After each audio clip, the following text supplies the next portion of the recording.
우주를 설명하던 모든 공식이 틀렸습니다. 130억 광년 저편에서 날아온 빛이 증명하고 있거든요.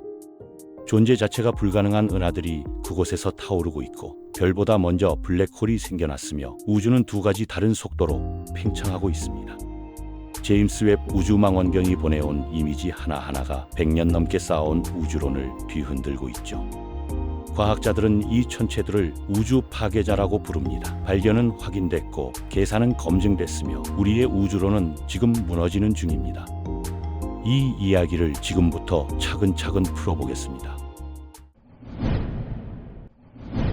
구독은 유튜브 만드는 데 도움이 됩니다.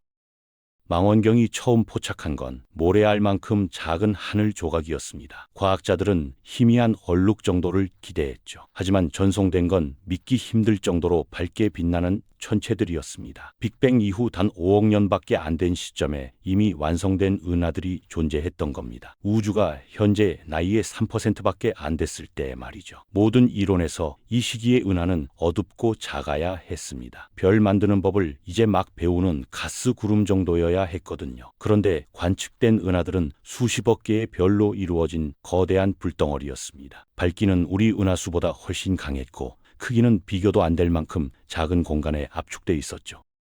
한 은하는 너무 밝아서 과학자들이 장비를 3번이나 재점검했습니다. 오류는 없었어요. 신호는 진짜였죠. 허블이 감지한 가장 희미한 천체가 30등급이었다면 웹은 32등급을 넘어 4배 더 깊이 들여다볼 수 있었습니다. 그런데 이 극단적인 거리에서도 초기 은하들은 이론적 한계보다 훨씬 밝게 빛났어요. 어떤 건 예측보다 100배 더 밝았습니다. 이 발견은 즉각 논란을 불러일으켰죠. 은하가 이렇게 빠르게 거대해질 수 있다면 우주 진화에 대한 우리 이해에 근본적인 오류가 있다는 뜻이니까요. 암흑물질은 은하를 형성하는 보이지 않는 뼈대입니다. 충분한 재료를 모으는 데만 수십억 년이 걸려야 했어요. 최대 효율로 별을 만든다 해도 훨씬 적은 빛을 내야 했습니다. 우리 모델 어딘가에 깊은 문제가 있었던 겁니다. 가장 밝은 은하들은 마치 우주의 새벽이 동시에 여러 개의 별 도시로 폭발한 것처럼 보였거든요. 이 군집 패턴은 느리고 점진적인 예측하는 시뮬레이션과 완전히 모순됐습니다. 대신 초기 우주는 은하 형성의 폭발이 어떤 후기 역사보다도 강렬하게 일어난 것처럼 나타났죠. 과학자들이 이 정도 빛을 내려면 필요한 별의 질량을 계산했을 때 숫자는 태양 질량의 100억 배를 반환했습니다. 그것도 흑점 구름보다 작은 은하에 모여 있었어요. 이런 밀도는 존재해서는 안 됩니다. 은하들은 자신의 중력 아래 스스로 찢겨져야 했거든요. 온도 측정값도 또 다른 수수께끼를 더했습니다. 빛 스펙트럼엔 차가운 늙은 별과 뜨거운 젊은 별의 흔적이 섞여 있었어요. 이 은하들이 이미 성숙해서 여러 세대의 별을 품고 있다는 뜻이죠. 어떻게 이렇게 빨리 늙을 수 있을까요? 어떻게 별 개체군이 탄생과 생명 그리고 죽음을 단 수억 년 만에 순환할 수 있었을까요? 하지만 이건 첫 번째 충격에 불과했습니다. 웹이 다음으로 발견한 건 이 밝은 은하들을 거의 평범하게 보이게 만들었거든요. 웹의 심우주 이미지 곳곳에 흩어져서 천문학자들은 뭔가 이상한 걸 눈치챘습니다. 수천 개 은하 중에 수백 개의 작은 천체가 짙은 진홍빛으로 빛나고 있었어요. 검은 벨벳 위에 루비를 뿌린 것 같았죠. 과학자들은 비공식적으로 이것들을 작은 빨간 점이라 불렀습니다. 이 물체들은 믿을 수 없을 만큼 작았어요. 대부분 1000광년도 안 되는 너비였죠. 비교하자면 우리 은하수는 끝에서 끝까지 10만 광년입니다. 이 점들은 그 크기의 100분의 1이었는데 밝기는 은하 전체 집단에 견줄만 했습니다. 빨간색 자체가 이야기를 들려주고 있었습니다. 우주 거리를 넘어 빛이 이동하면서 공간이 팽창하며 더 긴 파장으로 늘어나게 되거든요. 이 효과를 적색 편이라 부르는데 자외선과 가시광선을 적외선으로 바꿔버립니다. 붉은색이 짙을수록 그 물체는 우주에서 더 멀리, 더 오래전에 존재했다는 뜻이죠. 웹의 장비들은 적색 편의를 정확히 측정했습니다. 대부분의 작은 빨간 점은 빅뱅 후 6억 년에서 10억 년 사이에 존재했어요. 이는 우주의 새벽이라는 시대에 위치하게 한 거죠. 첫 별들이 점화되고 우주가 어둠에서 빛으로 변한 그 시기 말입니다. 과학자들을 혼란스럽게 한 건 특성들의 조합이었습니다. 작고 붉고 눈부시게 밝았거든요. 알려진 우주 물체 종류는 이 설명과 맞지 않았어요. 그렇게 오래된 정치 은하라면 젊고 뜨거운 별들 때문에 파란색으로 보여야 했습니다. 활동 은하의 밝은 핵인 퀘이사는 보통 다른 스펙트럼 신호를 보이죠. 이 점들은 기존 어떤 범주에도 해당하지 않았습니다. 상세한 분광학은 더 많은 미스터리를 드러냈어요. 작은 빨간 점에서 나오는 빛에는 특이한 방출선과 엄청난 속도로 움직이는 극도로 뜨거운 가스들이 있었습니다. 이건 뭔가 폭력적인 일이 핵심부에서 일어났음을 암시했죠. 물질이 수백만 도로 가열되고 초속 수천 킬로미터로 가속되고 있었습니다. 일부 점들은 천문학자들이 발모 브레이크라 부르는 걸 보여줬는데 특정 파장에서 밝기가 급격히 변하는 현상이었어요. 이 특징은 일반적으로 강력한 에너지원을 둘러싼 밀집한 수소가스에서 나옵니다. 작은 빨간 점의 이 브레이크 가파름은 일반 은하에서 본 것보다 10배 이상 넘었죠. 지금까지 341개의 이런 물체가 확인됐습니다. 초기 우주에만 나타나요. 우리 근처 우주엔 동등한 물체가 존재하지 않습니다. 이것들을 만든 과정은 수십억 년 전에 멈췄죠. 우주 역사에서 한 번 일어났고 다시는 반복되지 않은 뭔가를 나타냅니다. 과학자들은 여러 이론을 제안했습니다. 극도로 밀집한 성단일 수도 있고 비정상적으로 먼지가 많은 지역을 가진 걸 수도 있었죠. 일부는 은하 진화의 전환 단계, 형성과 성숙 사이의 짧은 순간일 거라 제안했습니다. 이런 설명 어느 것도 모든 증거와 맞지 않았어요. 각 이론은 한두 가지 특성을 설명할 수 있었지만 완전한 그림을 설명하는 데는 실패했죠. 그때 누군가가 급진적인 걸 제안했습니다. 작은 빨간 점이 은하가 전혀 아니라면 어떨까요? 이전에 본 적 없는 완전히 새로운 종류의 우주 물체를 나타낸다면요? 우주엔 시계가 있습니다. 과학자들은 여러 독립적인 방법으로 나이를 측정할 수 있는데 모두 138억 년에서 모이거든요. 이 숫자는 정확하고 검증됐으며 수십 가지 다른 관측에서 확인됐습니다. 웹이 우주의 새벽을 돌아봤을 때 존재할 시간이 없었어야 할 은하들을 발견했어요. 은하를 만들려면 시간이 필요합니다. 암흑물질이 먼저 뭉쳐야 하고 가스를 가둘 만큼 깊은 중력 우물을 만들어야 하죠. 그 가스는 식고 웅축해야 하고 별은 무너지는 구름에서 형성돼야 합니다. 그 별들은 핵심부에서 더 무거운 원소를 만들어내야 하고 여러 세대의 별이 살다 죽어야 우주 환경을 행성과 생명의 구성 요소로 풍부하게 만들 수 있어요. 최고의 시뮬레이션에 따르면 이 과정엔 최소 10억 년이 걸립니다. 서두를 수 없어요. 중력은 정해진 속도로 작동하고 가스는 열학 법칙에 따라 식으며 별은 핵물리학이 결정한 속도로 타오르거든요. 이건 가속할 수 없는 근본적인 과정입니다. 그런데 빅뱅 후 6억 년 만에 완전히 성숙한 은하들을 발견했습니다. 이 은하들엔 붉은 별들이 있었어요. 항성 진화의 차갑고 늙은 생존자들이죠. 붉은 별은 거대한 뜨거운 별이 연료를 다 쓰고 더 작고 어두운 물체로 변할 때 형성됩니다. 이 변화는 최소 수억 년이 필요해요. 스펙트럼 신호는 단순히 늙은 별 이상을 보여줬습니다. 이 은하들은 다양한 나이, 온도, 화학 조성을 가진 복잡한 항성 개체군을 포함했죠.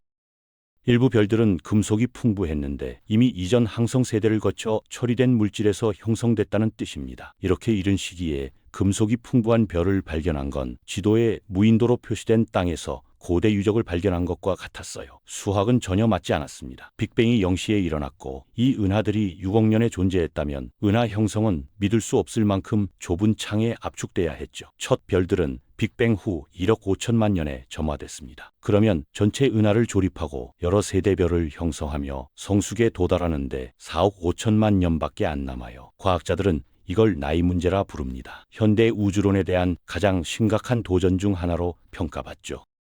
빅뱅 타임라인에 대한 이해가 틀렸거나 은하 형성이 우리 생각과 근본적으로 다르거나 이 관측 뭔가가 오해됐거나 셋 중 하나입니다. 일부 연구자들은 우리가 은하 연령을 잘못 측정하고 있을 거라 제안했어요. 아마 늙은 별을 나타내는 스펙트럼 신호가 다른 과정에서 만들었을 수도 있다고요. 예를 들어 먼지는 별빛을 다시 빛나게 해서 젊은 은하를 더 늙어 보이게 만들 수 있습니다. 하지만 상세한 분석은 이 가능성을 배제했죠. 스펙트럼 패턴이 너무 구체적이고 먼지만으로는 모방할 수 없을 만큼 정교했거든요.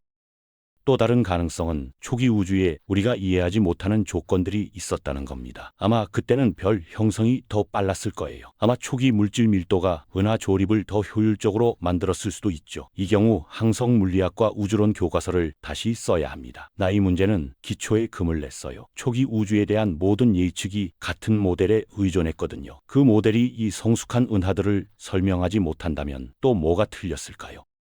그리고 상황은 더 이상해질 예정이었습니다. 2024년 7월 작은 빨간 점들을 조사하던 과학자들은 이 물체들의 본질에 의문을 제기하는 발견을 했어요. 너무나 극단적이고 이례적인 사례를 발견해서 완전히 새로운 설명이 필요했죠. 그들은 그걸 클리프라고 별명 지었습니다. 클리프는 이전에 관측된 어떤 것보다 더 선명한 스펙트럼 특징을 보였어요. 발머 브레이크. 그 갑작스러운 밝기 변화는 강도 곡선이 거의 수직으로 보였습니다. 일반 별대 어떤 조합도 밀도나 조성에 상관없이 이런 효과를 낼 수 없었죠. 팀은 근본적으로 다른 뭔가를 보고 있음을 깨달았습니다. 과학자들은 작은 빨간 점이 별로 가득한 은하가 아니라면 어떨까 제안했어요. 본질적으로 하나의 거대한 물체라면요. 처음엔 이 생각이 터무니없게 들립니다. 별은 중력과 내부 압력의 균형으로 결정되는 특정 크기 한계가 있거든요. 그 한계를 넘으면 별은 블랙홀로 붕괴하죠. 하지만 블랙홀 자체가 동력원이라면요. 우리 태양보다 수백만 배 무거운 초대질량 블랙홀이 주변 가스를 탐욕스럽게 먹고 있다고 상상해 보세요. 물질이 안쪽으로 나선형으로 떨어지면서 극한 온도로 가열되고 엄청난 에너지를 방출합니다. 이 에너지가 떨어지는 물질에 대항해 바깥으로 밀어내면서 뜨겁고 밀집한 가스의 두꺼운 껍질을 만들죠. 이 껍질이 별 대기처럼 빛날 수 있습니다. 안쪽 블랙홀은 보이지 않고 빛나는 껍질 뒤에 숨어 있죠. 밖에서 보면 시스템은 하나의 거대한 별처럼 보이지만 핵융합 대신 블랙홀의 중력 에너지가 빛을 만들어냅니다. 과학자들은 이 가상의 물체를 블랙홀 스타라고 불렀어요. 이 이론은 여러 미스터리를 우아하게 설명했습니다. 작은 빨간 점의 극단적인 압축성을 설명했고 작은 크기에도 왜 그렇게 밝은지 해명했죠. 날카로운 스펙트럼 특징의 수수께끼도 풀었습니다. 가장 중요하게는 초기 우주에서 블랙홀이 빠르게 성장하는 메커니즘을 제공했어요. 표준 블랙홀 형성 이론엔 문제가 있습니다. 초대 질량 크기에 도달하려면 블랙홀은 물질을 축적할 시간이 필요해요. 아마 태양 질량의 10배 정도로 작게 시작해서 주변 가스와 별을 소비하며 성장하죠. 하지만 이 과정엔 효율 한계가 있습니다. 블랙홀은 떨어지는 물질의 에너지가 새 물질을 밀어내기 전까지만 빠르게 먹을 수 있어요. 블랙홀 스타는 이 한계를 우회합니다. 일반적인 제한을 훨씬 넘어서는 속도로 질량을 축적할 수 있죠. 두꺼운 가스 껍질이 블랙홀을 보호해서 훨씬 빠르게 먹을 수 있게 합니다. 이게 초대 질량 블랙홀이 우주가 10억 년도 안 됐을 때 수십억 태양 질량에 도달한 이유를 설명할 수 있어요. 모든 작은 빨간 점이 블랙홀 스타는 아닐 겁니다. 일부는 여전히 극도로 밀집한 은하난한 이국적인 물체일 수 있죠. 하지만 클리프는 적어도 일부 신비로운 점들이 완전히 새로운 현상을 나타낸다는 가장 명확한 증거를 제공했습니다. 과학자들은 우연히 우주 진화에서 잃어버린 고리를 발견한 거예요. 이 이론을 제안한 연구자 중 한 명인 조엘 레자는 간단히 말했습니다. 이 물체들은 초대질량 블랙홀의 유아기 단계일 수 있다고요. 이건 더 이상 추측이 아니었습니다. 웹은 실시간으로 그들이 태어나는 걸 지켜보고 있었거든요. 그런데 이 미스터리가 명확해지기 시작하면서 또 다른 발견이 상황을 훨씬 복잡하게 만들고 있었습니다. 은하들은 규칙을 따릅니다. 예측 가능한 속도로 성장하고 알려진 효율로 가스를 별로 변환하죠. 130억 년 우주 역사에 걸쳐 유지된 크기, 질량, 나이 사이의 관계를 따릅니다. 웹은 모든 규칙을 깬 은하들을 발견했어요. 과학자들은 별, 가스, 먼지, 암흑물질을 모두 더해서 은하 질량을 측정합니다. 기술은 잘 확립돼 있고 여러 독립적인 방법으로 교차 검증되죠. 초기 거대 은하들에 대해 웹이 발견한 질량 계산은 불가능한 숫자를 반환했습니다. C-7469로 지정된 한 은하는 150억 태양 질량의 무게였어요. 빅뱅 후 단 7억 년 만에 존재했죠. 이렇게 빨리 이만큼의 질량을 축적하려면 거의 100% 효율로 가스를 별로 변환해야 했습니다. 현대 우주에서 은하들은 일반적으로 사용 가능한 가스의 10%만 별로 변환해요. 나머지는 항성풍에 의해 가열되거나 초신성 폭발로 날아가거나 아니면 단순히 붕괴할 만큼 충분히 식지 않습니다. 10%가 가장 활발한 별 형성 지역에서조차 관측된 최대 효율이에요. 100% 효율은 수소와 헬륨 원자 하나하나가 별에 통합된다는 뜻입니다. 아무것도 빠져나가지 않고 낭비되지 않죠. 이건 열역학 원리를 위반합니다.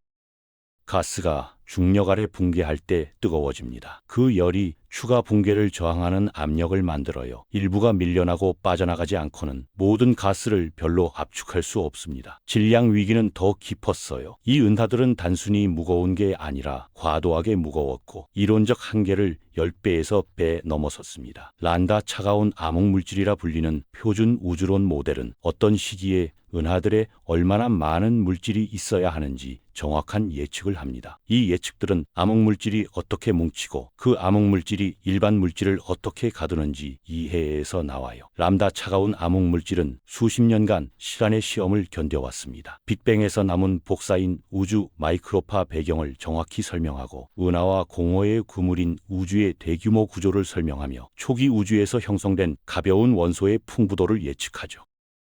람다 차가운 암흑물질은 추측이 아닙니다. 수백 개의 독립적인 관측으로 검증된 모델이에요. 그런데 이 거대한 초기 은하들을 설명할 수 없었습니다. 텍사스 대학의 천문학자 마이크 보일런 콜런 콜치는 가장 극단적인 예시 6개를 분석했어요. 각각이 미지의 영역에 있었고 측정 불확실성이나 드문 통계적 변동으로 돌릴 수 없는 양만큼 란다 차가운 암흑물질 예측을 초과했죠. 만약 질량이 맞다면 보일런 콜치는 말했습니다. 은하 형성에 대해 아주 새로운 뭔가가 필요하거나 우주론에 대한 수정이 필요하다고요.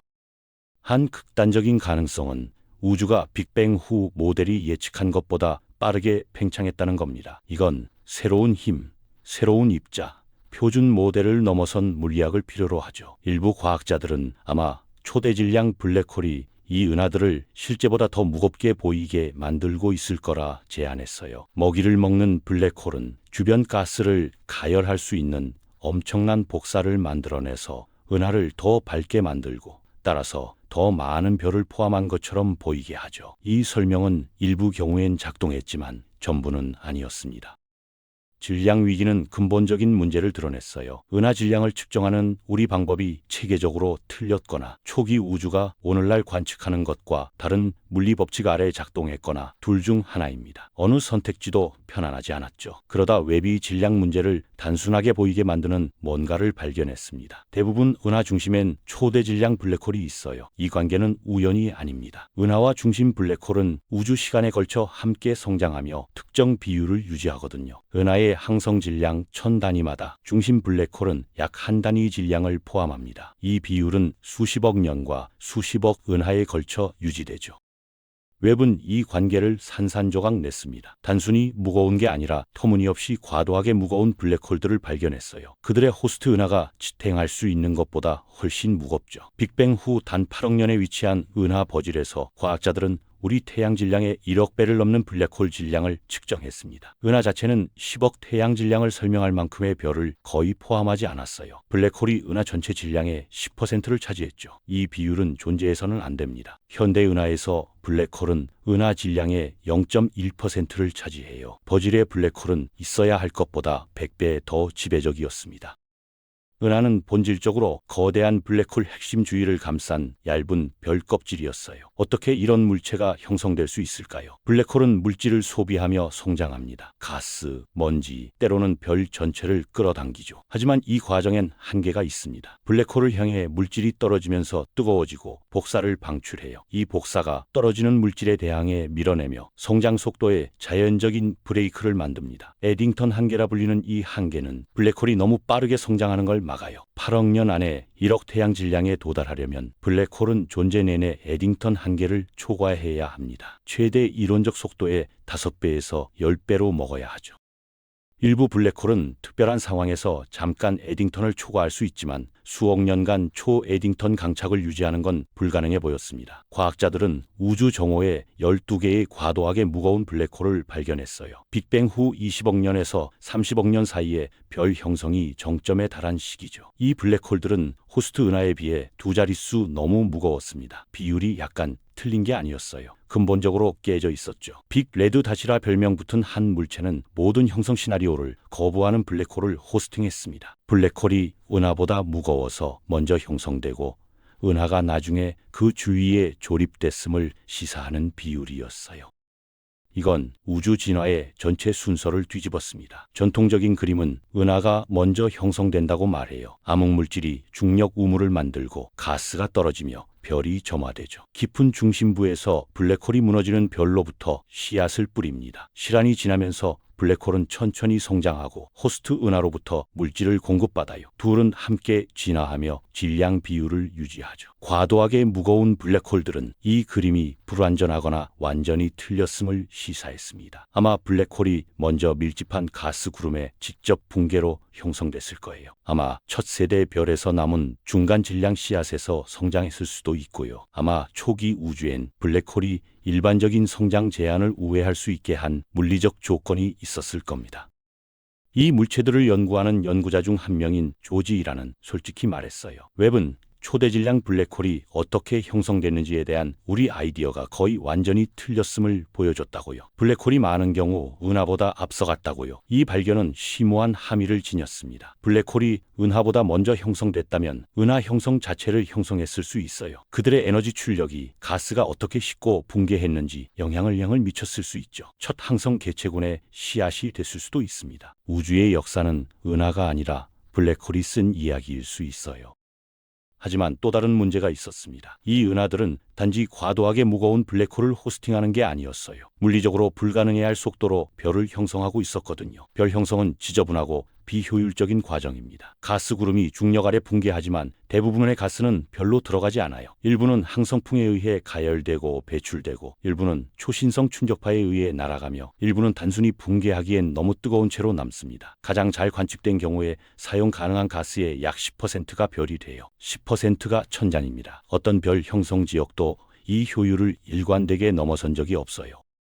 물리학은 잘 이해돼 있습니다. 가스가 압축되면 뜨거워지고 그 열이 추가 압축을 저항하는 압력을 만들죠. 붕괴가 계속되려면 일부 에너지가 복사로 빠져나가야 합니다. 이 과정은 본질적으로 손실을 동반해요. 웹은 사용 가능한 가스의 100%가 별로 변한 것처럼 보이는 은하들을 발견했습니다. 10%도 아니고 50%도 아니에요. 전부죠. 모든 수소 원자, 모든 헬륨액이 압축되고 항성불로 점화됐어요. 가장 거대한 6개의 초기 은하들이 이 불가능한 효율을 보였습니다. 관측된 항성 질량의 사용 가능한 시간 안에 도달하려면 본질적으로 모든 가스를 완벽한 효율로 별로 변환해야 했죠.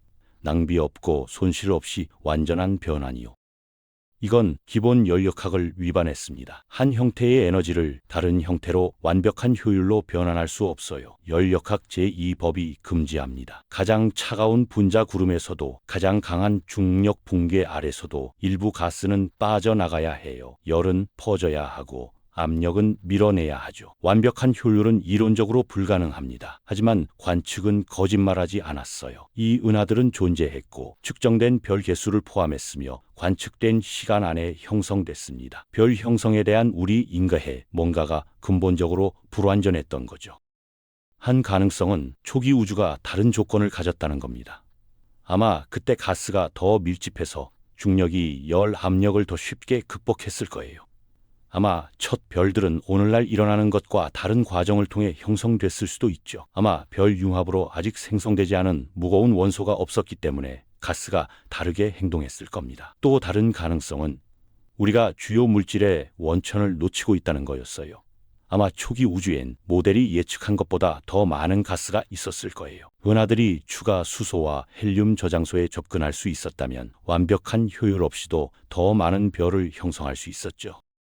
과학자들은 초기 우주에 얼마나 많은 물질이 있어야 하는지 계산했습니다. 빅뱅 직후 우주는 거의 균질했고 물질은 거의 균일하게 퍼져 있었어요. 10만 분의 1 미만의 작은 밀도 변동이 우주 구조 형성을 시작했죠. 이 변동들은 우주 마이크로파 배경에서 정확히 측정됐습니다. 이 측정값으로 천문학자들은 우주 역사 어느 시점에서든 정확히 얼마나 많은 물질이 은하로 함께 묻힐지 예측할 수 있었어요. 거대한 초기 은하들은 이 예측을 초과했습니다. 형성할 수 있는 것보다 많은 별을 포함했죠. 이건 초기 우주의 물질 분포가 우리 생각보다 덜 균일했을 가능성을 시사했어요.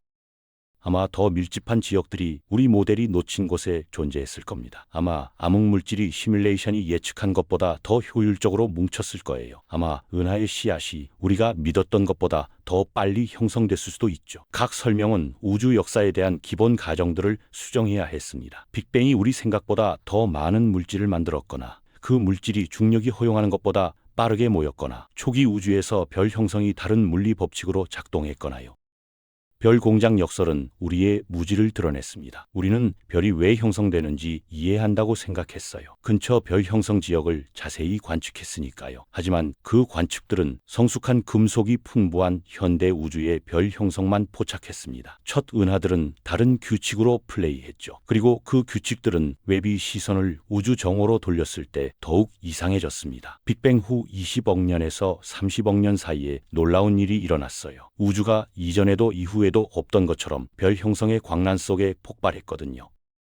천문학자들은 이 시기를 우주정오라 부릅니다. 우주정오 동안 우주 전역에서 별 형성 속도가 최고조에 달했어요.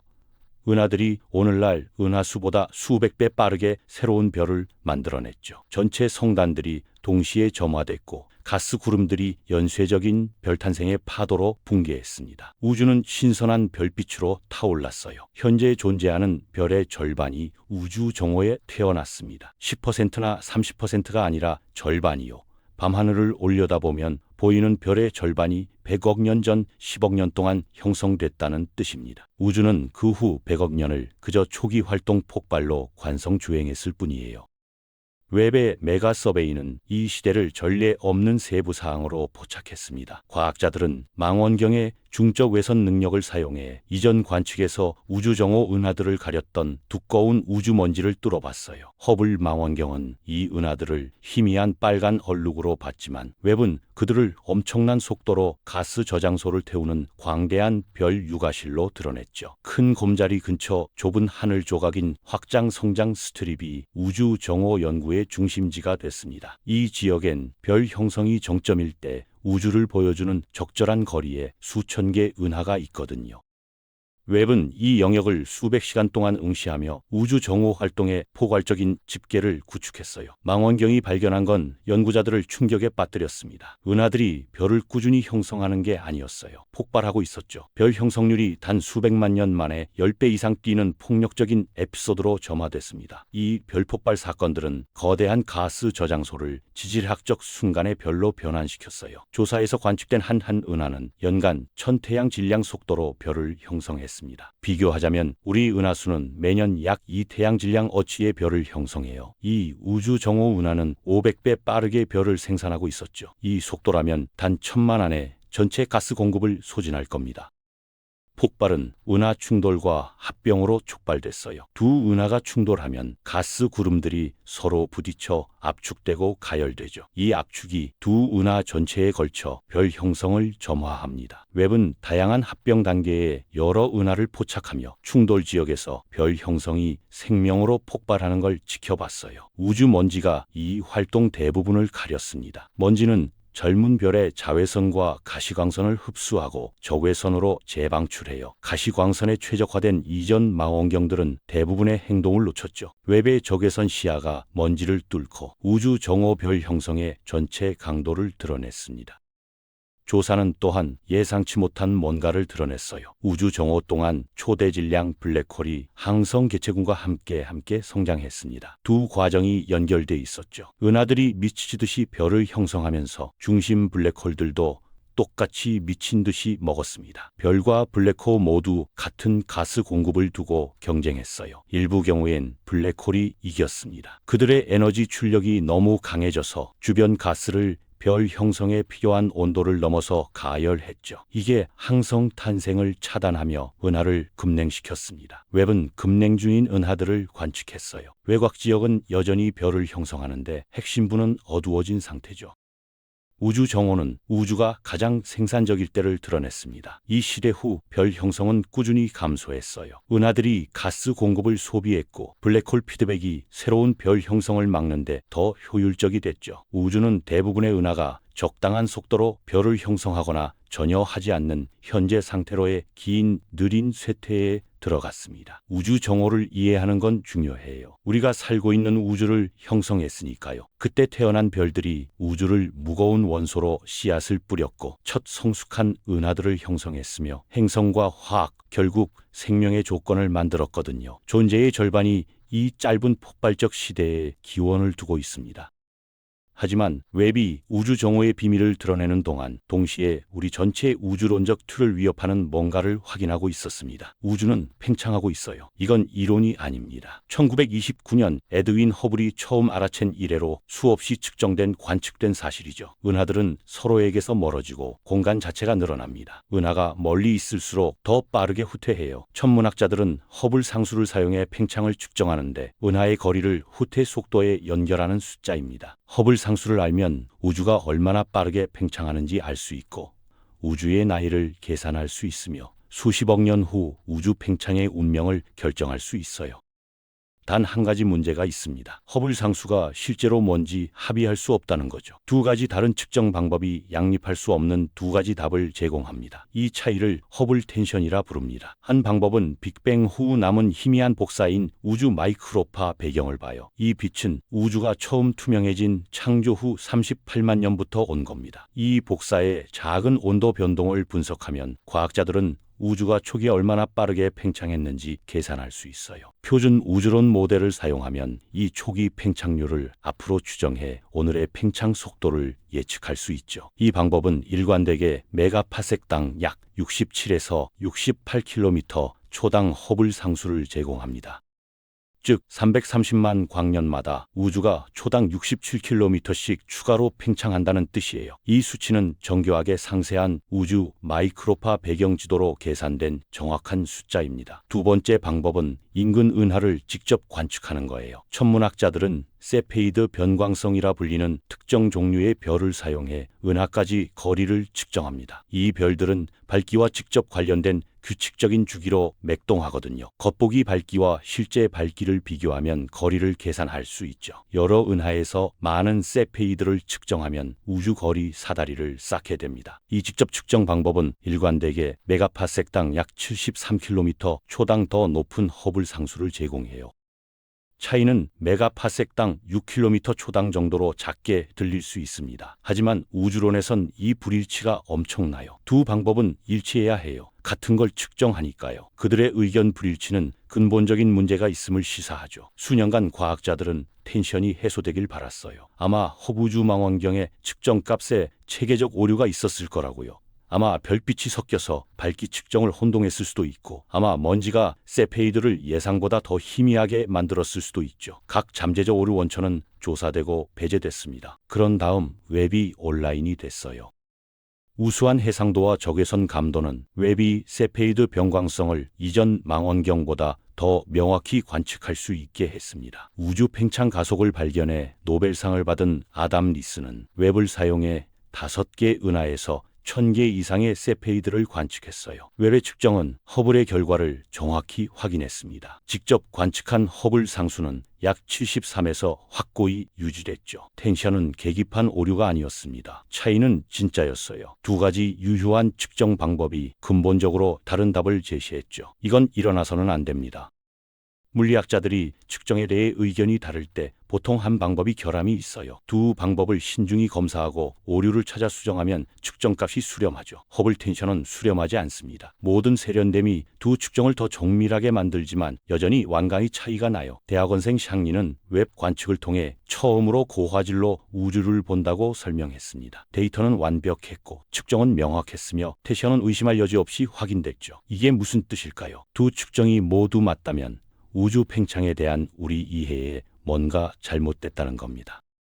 우주가 일정한 속도로 팽창하지 않을 수 있어요. 우리 모델에 포함되지 않은 뭔가가 팽창에 영향을 미치고 있을 수 있죠. 우주 팽창을 가속시키는 신비한 힘인 암흑 에너지가 우리 생각과 다르게 행동했을 수 있습니다. 이 텐션을 연구하는 우주론자 마크 카미온코프스키는 한 가능성을 제안했어요. 아마 초기 우주에 대한 우리 이해에서 뭔가 빠졌던 것 같다고요. 초기 암흑 에너지, 젊은 우주에 추가 밀어주기를 준 가상의 힘이 차이를 설명할 수 있다고요. 다른 가능성으론 새로운 입자, 이상한 암흑 물질 특성, 빅뱅 직후 첫 순간에 활성화된 미지의 힘들이 있습니다. 팽창 미스터리는 우주론의 기초를 깨뜨렸어요. 빅뱅에서 은하 형성, 우주의 궁극적 운명까지 모든 걸 설명하는 우리의 가장 성공적인 이론이 모순된 예측을 냈거든요. 근본적인 뭔가가 수정돼야 했고 상황은 점점 악화될 예정이었죠. 10년 넘게 허블 텐션은 과학적 불확실성 상태로 존재했습니다. 네. 두 측정 방법이 의견이 달랐어요. 하지만 허블 우주망원경에 미묘한 오류를 초래하는 한계가 있었을 수 있었죠. 아마 우주 마이크로파 배경 분석이 완벽히 맞지 않는 가정을 했을 수도 있고요. 아마 통계적 변동이 추가 데이터로 해결될 명백한 불일치를 만들었을 겁니다.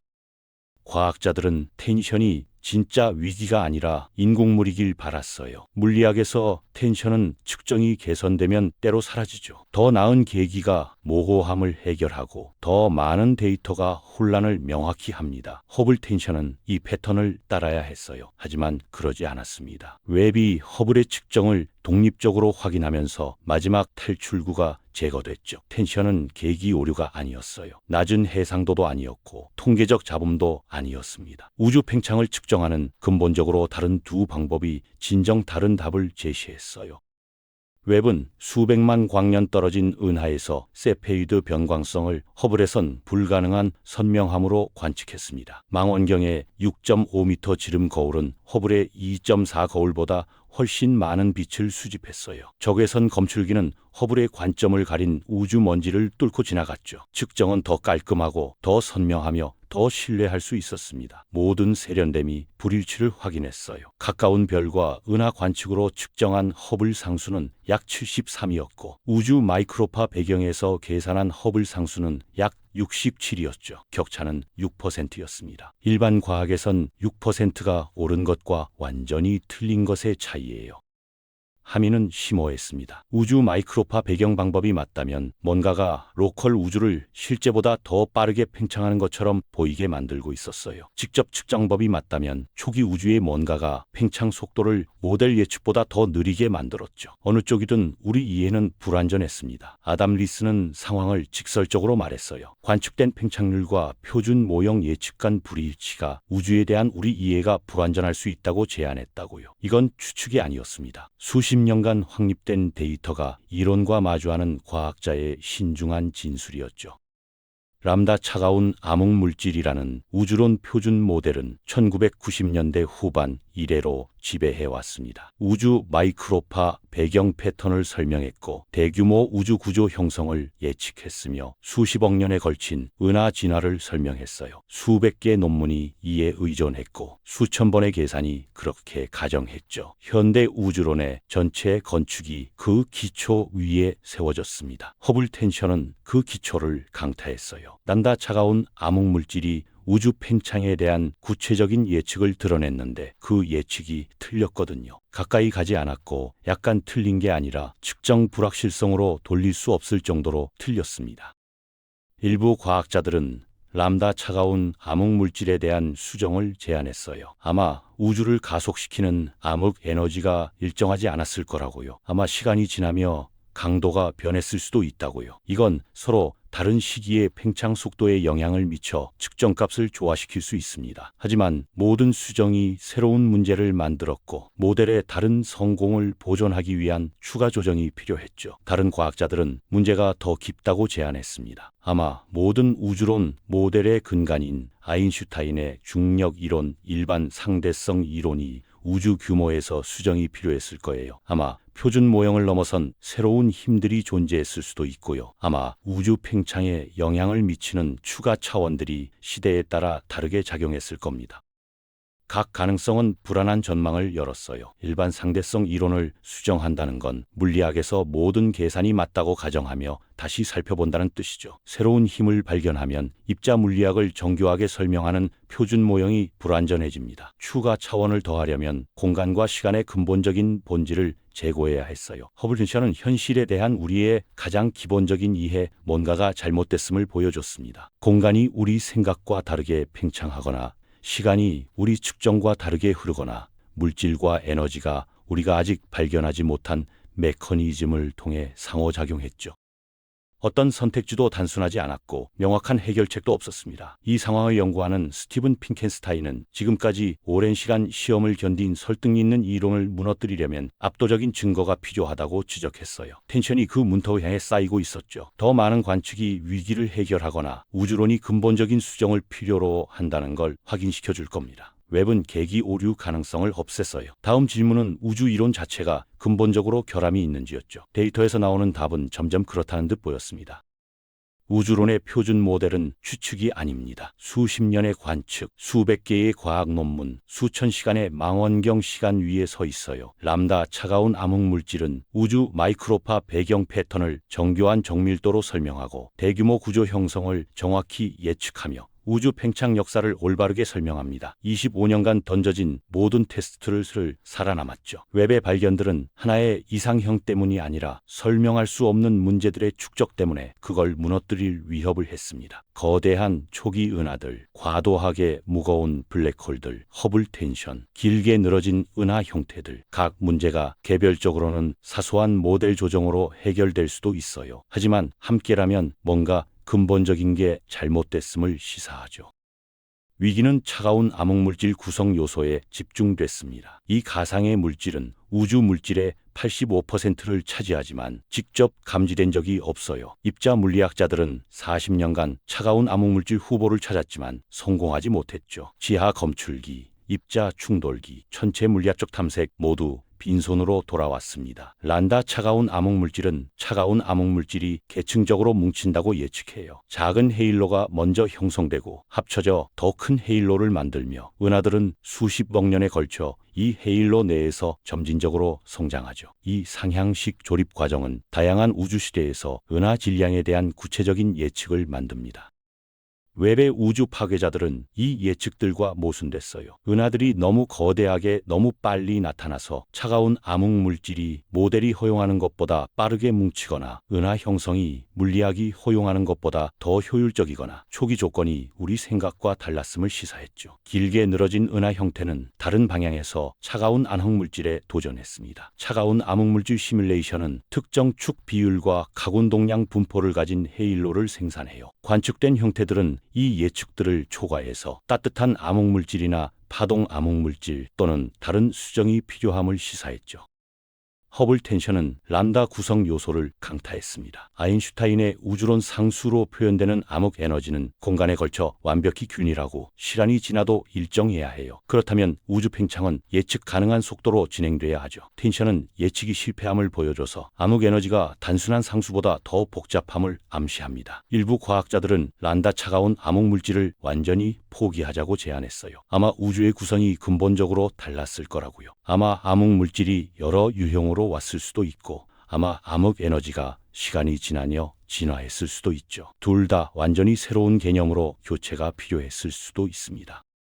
다른 이들은 점진적 수정을 주장했어요. 허블 텐션을 고치기 위해 초기 암흑 에너지를 더하고 초기 은하 질량과 맞추기 위해 별 형성 효율을 조정하며 길게 늘어진 형태를 만들기 위해 시뮬레이션에 추가 물리학을 포함하자고요. 각 문제를 개별적으로 패치하며 모델의 전체 구조를 보존하는 거죠. 과학 컨퍼런스에서 논쟁은 뜨거워졌습니다. 란다 차가운 암흑물질 옹호자들은 모델이 새 망원경의 예비 데이터를 기반으로 벌이기엔 너무 많은 성공을 거뒀다고 주장했어요. 비평가들은 문제들이 너무 심각해서 무시할 수 없고 점진적 패치는 근본적으로 결함이 있는 틀에 대한 반창고라고 맞섰죠. 허블 텐션을 확인한 작업으로 노벨상을 받은 아담 리스는 불일치가 우주에 대한 우리 이해가 불완전할 수 있다고 제안했다고 말했습니다. 노벨상 수상자의 이 신중한 표현은 무게를 실었어요. 그는 우주론이 완전히 틀렸다고 주장하는 게 아니라 주요 조각들이 빠져 있음을 인정하고 있었죠. 위기는 1900년대 초반 물리학이 직면한 상황과 비슷했습니다. 고전 역학은 대부분의 현상을 성공적으로 설명했지만 원자 규모 시스템에선 완전히 실패했어요. 고전 역학을 버리기보다 물리학자들은 고전 물리학이 무너지는 영역을 다루기 위해 양자 역학을 개발했죠. 우주론도 비슷한 혁명이 필요할 수 있습니다. 람다 차가운 암흑물질은 후기 우주, 성숙한 은하들, 대규모 구조를 설명하는 데 유효할 수 있어요. 하지만 초기 우주 첫 10억 년은 새로운 물리학이 필요할 수도 있죠. 블랙홀 형성, 암흑물질 특성, 별 형성 과정이 초기 조건 아래서 다르게 작동했을 수 있습니다. 표준 모델 위기는 과학의 재앙이 아닙니다. 기회예요. 위기는 물리학자들이 가정을 의무시하고 새로운 아이디어를 탐색하도록 강제하며 진전을 이끌죠. 물리학의 모든 주요 진보는 기존 이론과 모순되는 관측으로 시작됐거든요. 이 위기를 특히 흥미롭게 만드는 건 웹이 해결에 필요한 데이터를 제공하고 있다는 겁니다. 이전 세대 천문학자들은 문제를 식별했지만 철저히 조사할 관측 능력이 부족했어요. 웹은 초기 우주를 전례 없는 세부 사항으로 관측할 수 있습니다. 우주 파괴자, 작은 빨간 점, 과도하게 무거운 블랙홀의 특성을 경쟁하는 이론들을 구별할 만큼 정확히 측정하죠. 해결책은 아마 여러 제안의 조각들을 포함할 겁니다. 아마 따뜻한 암흑물질이 답의 일부이고, 아마 초기 암흑 에너지가 기여했으며, 아마 금속 없는 환경에서 별 형성 효율이 정말 더 높았고, 아마 블랙홀이 여러 경로로 형성됐을 거예요. 아마 우주가 단순히 우리가 상상한 것보다 더 지저분했을 겁니다. 해결책이 무엇이든 우리 이론적 틀을 확장해야 할 거예요. 새로운 물리학이 오고 있습니다. 유일한 질문은 어떤 형태를 취할지죠. 제임스 웹 우주망원경은 단 3년간 작동했습니다. 임무는 최소 10년, 적절한 유지 보수로 아마 20년 지속될 예정이에요. 3년의 관측이 이미 우주론을 혁명시켰죠. 다음 7년은 뭘 드러낼까요? 웹은 계속 하늘을 스캔합니다. 모든 관측이 아카이브에 더해져요. 더 많은 초기 은하들, 더 많은 작은 빨간 점들, 더 많은 과도하게 무거운 블랙홀들이요. 각 새로운 물체가 이 현상들이 얼마나 흔한지 통계적 이해를 다듬죠. 축적되는 데이터에서 개별 관측이 드러낼 수 없는 패턴이 나타납니다. 다가오는 관측들은 특정 미스터리를 목표로 합니다. 깊은 분광학은 초기 은하들의 상세한 화학 조성을 측정해서 어떤 원소들이 어떤 풍부도로 존재했는지 드러낼 거예요. 이건 첫 별들이 언제 형성됐고 얼마나 빨리 우주를 무거운 원소로 풍부하게 했는지 제안하죠. 고해상도 이미징은 먼 은하들의 내부 구조를 해결해서 별들이 그 안에 어떻게 분포하는지 보여줄 겁니다. 초기 은하들이 타원형처럼 매끄러운지 아니면 합병 시스템처럼 덩어리진지요. 정의된 중심이 있는지 아니면 무정형으로 남아있는지요. 이 형태학적 세부 사항들이 형성 시나리오를 구별합니다. 시간 영역 천문학은 같은 영역을 몇 달과 몇 년에 걸쳐 반복적으로 관측해서 초신성, 조석 파괴 사건, 변광성 같은 일시적 사건들을 잡을 거예요. 이 사건들은 거리와 나이의 독립적인 측정을 제공해서 다른 방법의 결과를 교차 검증하죠. 웹은 더 가까운 물체들도 관측할 겁니다. 우리 태양계의 행성들, 근처 별결 주변의 외계 행성들, 갈색 외성과 실패한 별들, 행성이 형성되는 원시 행성 원반들, 별들이 태어나고 죽는 성운들이요. 각 목표가 물질이 우주 규모에 걸쳐 어떻게 스스로 조직화하는지에 대한 더 큰 퍼즐의 조각을 제공합니다. 망원경의 적외선 감도는 다른 계기들의 불가능한 관측을 가능하게 해요. 외계 행성 대기에서 수증기를 감지할 수 있고, 먼지 많은 별형 지역을 뚫고 내장된 원시별을 볼 수 있으며 주로 적외선 파장으로 방출하는 우주에서 가장 차가운 물체들을 관측할 수 있죠. 하지만 가장 흥미로운 발견들은 예상치 못한 것들일 겁니다. 모든 주요 망원경이 아무도 예상하지 못한 걸 발견했어요. 허블은 암흑 에너지의 가속을 발견했고, 찬드라는 대부분 은하에서 초대질량 블랙홀을 드러냈으며, 코베는 구조 형성의 씨앗이 된 우주 마이크로파 배경 변동을 감지했죠. 웹은 이미 놀라움을 전달했습니다. 작은 빨간 점들, 우주 파괴자들, 블랙홀 스타들이요. 이것들은 망원경 시간을 따낸 제안서에 없었어요. 과학자들은 초기 은하들을 발견할 거라 예상했지만 아무도 그들이 우주론 모델을 부술 거라곤 예측하지 못했죠. 최고의 발견들은 계획할 수 없는 것들입니다. 미래의 놀라움은 아마 이미 수집된 데이터에 숨어 있을 거예요. 심우주 이미지에 수천 개의 은타가 나타나고 대부분은 기본 특성에 대해 목록화되고 측정됐지만 있지만 상세한 분석엔 시간이 걸려요. 이상한 물체들이 평범한 시야에 숨어서 누군가가 그들의 특이한 특징을 알아차리길 기다리고 있을 수 있습니다.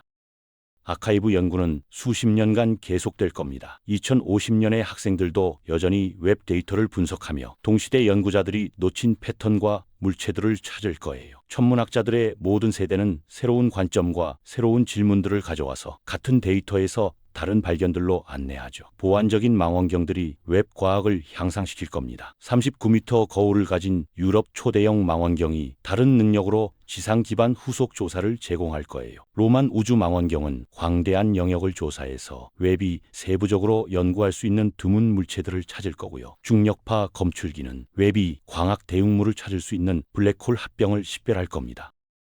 계기들 간 이 시너지가 발견을 가속화합니다. 웹이 흥미로운 물체를 식별하면 다른 망원경들이 다른 파장이나 더 높은 해상도로 추가 관측을 제공하죠. 함께 그들은 단일 계기가 달성할 수 없는 완전한 그림을 만듭니다. 다음 주요 발견은 내일 올 수도 있고 3년 후일 수도 있어요. 또 다른 불가능한 물체의 개체군일 수도 있고 새로운 힘에 대한 직접적 증거일 수도 있으며 아무도 상상하지 못한 뭔가일 수도 있죠. 그 불확실성이 과학을 흥미롭게 만듭니다. 지금까지의 발견들을 반영하며 조지라는 웹이 초대질량 블랙홀 형성에 대한 우리 아이디어가 거의 완전히 틀렸음을 보여줬다고 말했어요. 틀릴 수 있다는 증거를 기반으로 이해를 수정한다는 이 개방성이 과학적 노력을 정의합니다. 다음 발견이 기다립니다. 웹은 우주 어둠을 응시하며 그 거울에 도달하기 위해 수십억 년을 여행한 고대 광자들을 수집하죠. 그 광자들은 초기 우주에 대한 은하 형성에 대한 현실 자체의 본질에 대한 정보를 담고 있습니다. 다음 발견이 도착하면 우리 이해를 다시 재구성할 거예요. 그리고 그 과정은 우리가 계속 관측하고 계속 의문을 제기하며 지식의 경계를 미지로 더 밀어내는 한 계속될 겁니다.